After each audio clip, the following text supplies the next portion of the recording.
welcome back to my channel. So in this video, I'm going to try out another henna product. It's like, at this point, like, am I obsessed with trying to find like the right henna for my hair? Because I know I gave up on it a long time ago, but then I do like the conditioning that it does to my hair. I'm just still hopeful for the color, but I don't know why I keep going back to it. So I wasn't going to go back to it for a while, but then on Thanksgiving, I did a video call and I saw my sister and her hair was like this beautiful, like golden brown or something. And I was like, did you dye your hair? She was like, no, it's henna. And I'm like, what henna did you use to color your hair? Because her hair is dark brown too. And so she told me about this product called Rishima henna. And she had hers and it was highlights, but of course, you know, if you watch my channel, you know I've been trying to turn my hair red for the longest, so I got this one in red. But then it came in like this little tiny packet, like this big. I threw it away. So at first it came in this packet like this big, and I'm like, that's not enough for my whole head. I didn't know I should have gotten 2 or 3. And then you open it up and it's like one of those Russian dolls, and it's like the packet's like this big, and I'm like, come on, man, what am I gonna do with that? So I was like, okay, I remember I have another henna that I've had for like over a year that I've never used, so I was going to use it on my hands. And I'm like, you know what? I'm going to use this one in the front of my head, just in case it does turn it red. And then I'm going to use this one in the back. This is Dulhan. This one.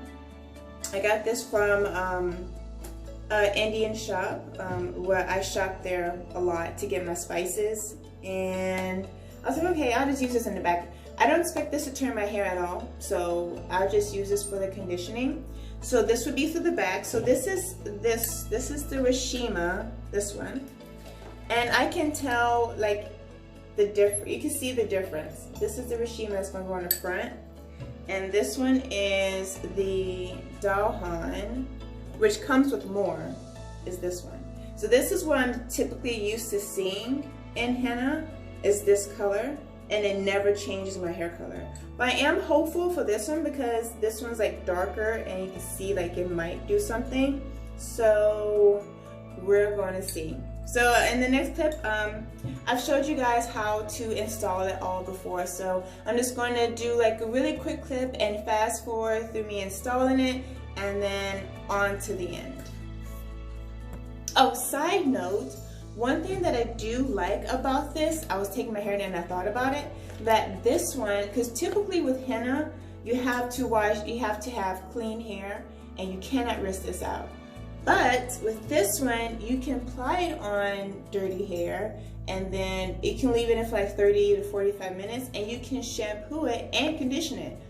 That's awesome, because then I don't have to worry about smelling that earthy smell in my hair all week until I wash it again.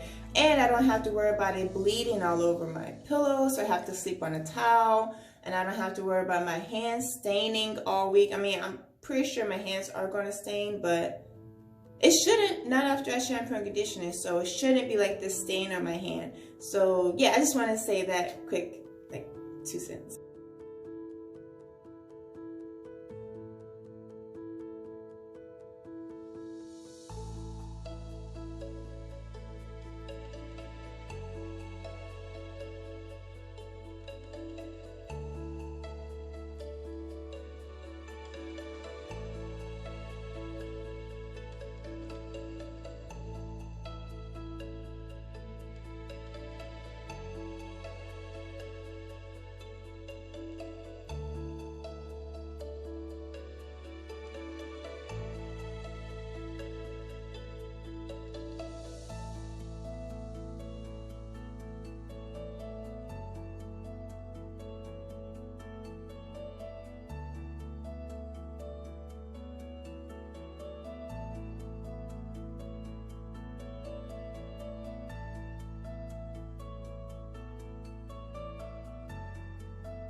it's all applied now. So the difference between the Rishma and this Duhan is that this one is a lot drier. It's very, like, to apply, like it was hard. It doesn't spread evenly because it's so thick and, like I said, dry.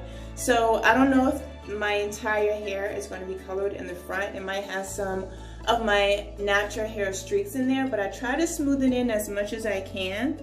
Now in the back is the traditional henna, and that one's always wet and loose and messy. This one's not messy at all, like hardly nothing just dropped anywhere, but with the traditional henna, just clogs, flies everywhere.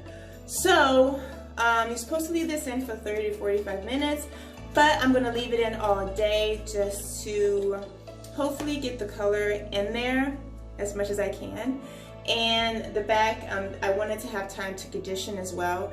So I'm going to shampoo and conditioning and do all that stuff later on tonight, and then I'll come back to you either with my protective hairstyle, maybe tomorrow, or maybe tonight when I rinse out my hair. But you can't really see when it's wet, it's more when it's dry. I don't know, but keep watching. Hey y'all, so I am back and my hair is completely dry and I have the protective style in my hair. So yeah, again, this time I'm not so as disappointed as I usually am, because I typically expected, I don't know how my sister's hair changed color, and she has dark hair like I do and mine's didn't. Because if you see, there's only thing that changes my scalp is a little bit hennaed, but nothing. So I'm just going to accept that I just got my hair completely, like, really nicely conditioned and treated with some henna, which is the, like, I'll say like 85% of the reason why I still use henna, even though I declare that I wouldn't. But for all in all, I'm just going to keep it moving. So this is my protective hairstyle that I had fun doing last night. What was I doing last night? I wanted to watch The House of Dragon, which I finished today, but I was up with my daughter and we was watching Encanto and Red and Turning Red on Disney. Love those movies. So yeah, thank you guys so much for watching my video of me comparing the two henna products together. If I were to buy any of the henna products that I used yesterday, it will probably be neither one. I mean, both of them were okay. Like the one that I use in the back, I'm not a fan of because it's so loose and so wet, and that one drips and it dries like very hard. The one in the front, if I had to, I would buy that one again, but I kind of won't, because that one small pack was, I want to say, between $12 and $18, and I'm not getting more than one pack. It's just too expensive to me, and I'm cheap, and it's not worth it. So I will keep exploring and see anything else out there that I want to try with my hair. And you might be thinking, like, why don't you just dye your hair? And you just keep going through all these motions with henna and you know the outcome. And that's a good, fair question, but I don't want to dye my hair because, like, I've seen many naturals who dye their hair and the struggle they go through because of the damage that it does to it. Even though you can take care of your hair when you color your hair, but my journey has been an up and down roller coaster, and I just don't want to put any unnecessary stress or pressure on my hair than it needs to be. So I'm just going to keep with the natural remedies and the natural base of trying to color my hair. I might even go back to hair paint wax. I haven't used hair paint wax in a very long time. I think it's been like a month or two. So yeah. So okay, I'm gonna end this video and get my kids to bed. Thank you guys so much for watching my video. Don't forget to comment, like, and subscribe, and push the notification button. That way you know the next time I upload a video, which is every Tuesday. Until next time, bye.